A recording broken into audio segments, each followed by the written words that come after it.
Hello জান, phone কাটি দিতাছি তুমি বুঝতেছো না? আমি একটু ব্যস্ত আছি। তোর ব্যস্ত তোর গোষ্ঠী কিলাই। তুই আমার ফোন কাটিয়ে দিতেছিস কেন? কাল থেকে ফোন দিতেছি, তোর ফোন ব্যস্ত। কি পাইছিস তুই আমারে বলতো? ওই যে খালু একটু ফোন দিছিল, তাই ওর সাথে কথা বললাম।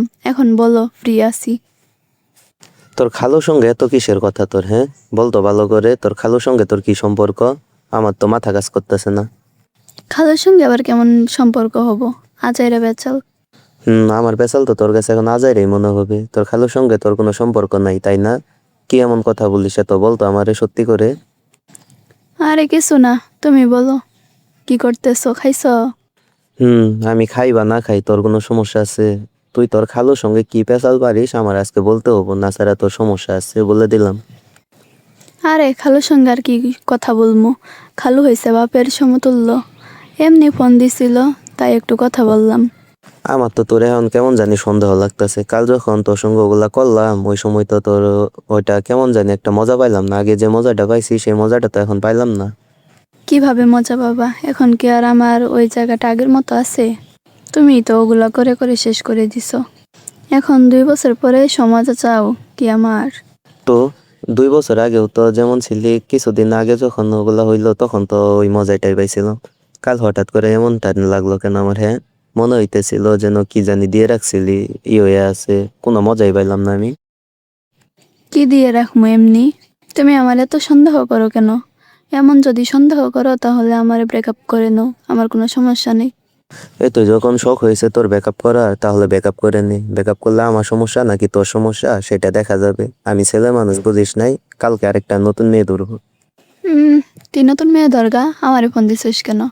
আর তুই কি ভাবছিস আমি শুধু তোরে নিয়েই বসে আছি? মানে কি বলতে চাস তুই? তোর আরেকটা আছে? আমি তো আগে সন্দেহ করছিলাম তোর ওই জায়গাটা আগে এত সুন্দর ছিল, এখন এইভাবে হইলো কেন? আমি কেন মজা পাইলাম না? আমার সন্দেহ তাহলে সঠিকই হয়েছে। তে ধরবো না? তোর মতো কি সবাই? তুই তো দুর্বল। কাছে আসলে 2 মিনিটেই হাঁপাই যাস, তোরে দিয়ে কি আর আমার হয়? আমি এখন যারা ধরছি ওই আধা ঘন্টা কোনো নিঃশ্বাস নেওয়া ছাড়াই করতে পারে, জানিস তুই? কি বললি কুত্তা? আমি পারি না তাই না? কালকেও তো পা ধরলি, তখন তো বলতেছিলি আমার ওখানে জ্বলতেছে, এ হইতেছে ওইটা হইতেছে, কত কিছু বলে তো আমার কাছ থেকে সাইডা নিলি নিজের। এখন বলতেছিস আমি পারি না তাই না? এত বড় অপবাদ দিলি তুই আমারে। মেয়ে মানুষ ওই সময় এমনি এমনি ওরকম করে, তুই বুঝিস না? আমি তো সুখের কারণে অমনটা বলতেছিলাম, তুই অমনি ছেড়ে দিলি কেন? তুই দুর্বল নাকি? তোর সঙ্গে প্রেম করাই আমার ভুল হয়েছে। আবার মার্কা ছেলে খ্যাত। আচ্ছা, এখন যার সঙ্গে যে তুই কথা বলিস বা ওগুলা করিস, ওই ছেলেটার নাম কি বলতো আমারে? আমিও দেখমুনি ও কেমন পারে। তোরে বলে লাভ আছে আমার? তুই ওর মতো কোনো সময় পার হতেও পারবি না, আর ওগুলা করতেও পারবি না। আরে বল না, তোর সঙ্গে তো আমার 3-4 বছরের সম্পর্ক, তাই না? এর ভিতরে 2 বছর থেকে আমাদের ওই সম্পর্কটা। আর আমার অবর্তমানে তুই কার সঙ্গে ওটা করিস, কে তোর এত সুখ দেয়, আমার একটু জানা দরকার না? এতদিনের সম্পর্ক আমার বললেই তোর কি হবে বল? আচ্ছা, এতই যখন রিকোয়েস্ট করতেছিস তাহলে শোন, তোর আমি বলতেছি। বল, আমিও শুনি।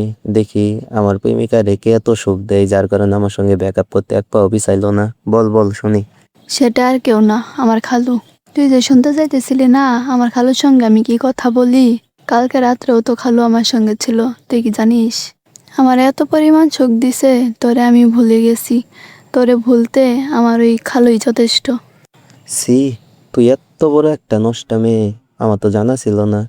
তুই তোর খালুর সঙ্গে, সি সি, খালু হইছে বাপের মতো, খালুর সঙ্গে তুই কিভাবে এগুলা করলি? তো তোর কোনো সমস্যা আছে? আমি যেখানে সুখ পাবো তার কাছেই যাব। যাইতেই পারি, সেটা তোর পার্সোনাল ম্যাটার। আচ্ছা বল তো, তুই তোর খালুর সঙ্গে কিভাবে এই সম্পর্কে জড়াইলি? আমার তো একটু শোনা দরকার। আসলে কিভাবে কি হইলো তোদের মাঝে? আচ্ছা, যেহেতু বলেই ফেলছি তাহলে শোন। আমার এই যে মাঝে মাঝে খালু কলেজে রাইখা যাইতো, তুই তো দেখতি। বাইকে করে রাইখা যাইতো, আমি তো দেখতামই। কি হয়েছে? এর বাইকের মাঝে কি তোদের মাঝে এরমটা হয়ে গেল নাকি? আরে না, ওরকম ভাবে আইসা খালু তো আমারে রাইখাই চলে যাইতো। তাহলে তোদের মাঝে ওই সম্পর্কটা হইলো কিভাবে? একদিন কলেজে যাইতেছি, তখন খালু বলল চলো আমরা ঘুরতে যাই, আমার আজকে অফিস করতে ভালো লাগতেছে না। তারপরে আমরা একটা রেস্টুরেন্টে গেলাম।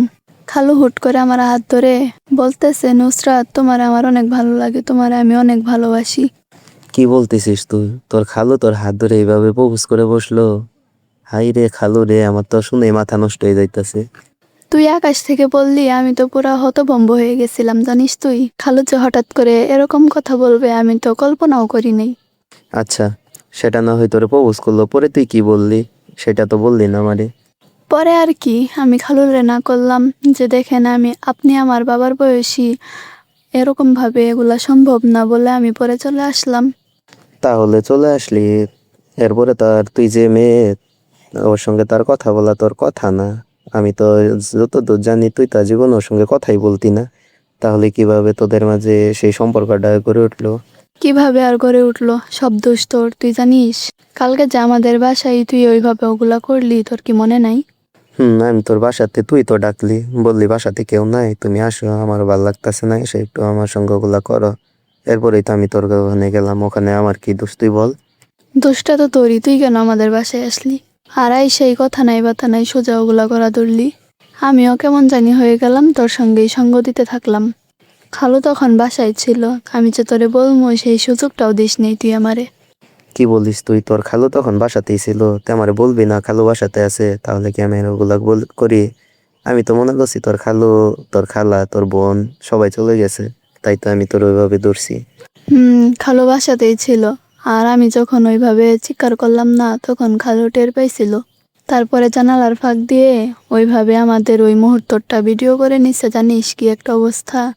মানে তুই বুঝাইতাছিস তোর আর আমার মাঝে ওই ইয়াটার সময় তোর খালু ভিডিও করছে, পরে তোরে ব্ল্যাকমেল করে তোর সঙ্গে ওগুলা করছে, তাই না? হুম, একদম ঠিক ধরছিস। খালু তো এর আগে আমারে প্রপোজ করছিল না, আমি তো মানা করছি, আমি তো তার কথায় রাজি হই নাই। তাই আমাদেরকে ওইভাবে দেখে আমাকে ব্ল্যাকমেল করে আমার সাথে ওগুলা করছে। হুম, তোর কথা বুঝলাম। তাহলে আর কি, তুই কি আমার সঙ্গে এখন ব্যাকআপ করে তোর খালুর কাছেই থাকবি নাকি তোর খালা সংসার নষ্ট করবি? চুপ! খালা আরো সংসার নষ্ট করবো কেন আমি? আমার সুখ দরকার, আমি সুখ নিব, খালা সংসার খালার কাছেই থাকবে। আর খালু যেই সুন্দর পারে, বিশ্বাস করবি না, তুই যদি দেখতি। আমার একদম জীবনটা বের করে দিছিল। তোরে যখন আমি বলি এখন আর পারবো না, আমাকে ছেড়ে দাও, অমনি তুই ছেড়ে দিস। তুই তো আমার কষ্টই বুঝিস না। আর খালুরে বলার পরও খালু আর আমারে আরো চাপ দিয়ে ধরে ওইগুলা করছে। কি যে একটা সুখ পাইছি। ভালোই, মনের মতো মানুষ পাইছিসই। এখন তো আর আমারে দরকার নেই, এতদিন দরকার ছিল যখনই বাসা ফাঁকা ছিল তখনই ডাকতি, যখনই তোর মনে হইতো তখনই এখানে যাইতে, ওখানে যাইতে, পার্কে যাইতে, হোটেলে যাইতে। এখন ভুলেই যাবি আমারে। ঠিকই আছে, ভুলে যা, সমস্যা নাই, কি আর করার। খালুর সুখ পায়া বয়ফ্রেন্ডে ভুলে গেছিস না? তোরে কি আমি ভুলতে চাইছি? কিন্তু তোর থেকে খালু একটু বেশি পারে, তাই ওরে একটু বেশি গুরুত্ব দিতেছি। এখানে তো আমার কোনো স্বার্থ নাই, তাই না? আমি যেখানে বেশি সুখ পাবো সেখানেই তো আমি যাব। আচ্ছা, ঠিক আছে, ওর কাছে বেশি সুখ পাইছিস, ওর কাছেই থাক, আমার তার দরকার নেই। রাখি তাহলে, ভালো থাকিস। তুইও ভালো থাকিস, আর ভালো একটা মেয়ে দেখে বিয়ে করে ফেলিস। বাই। প্রিয় দর্শক, গল্পটি শুধু বিনোদনের উদ্দেশ্য নিয়ে তৈরি করা হয়েছে। এখানে নাম, চরিত্র সবকিছুই কাল্পনিক। যদি কারো জীবনের সঙ্গে আমাদের গল্পটি মিলে যায়, তা সম্পূর্ণ কাকতালীয়। বয়ফ্রেন্ডের সঙ্গে এমন আলাপ আপনার কেমন লাগলো অবশ্যই কমেন্টে জানাবেন। যদি ভালো লাগে তাহলে লাইক, কমেন্ট, সাবস্ক্রাইব করে পাশে থাকবেন। ধন্যবাদ।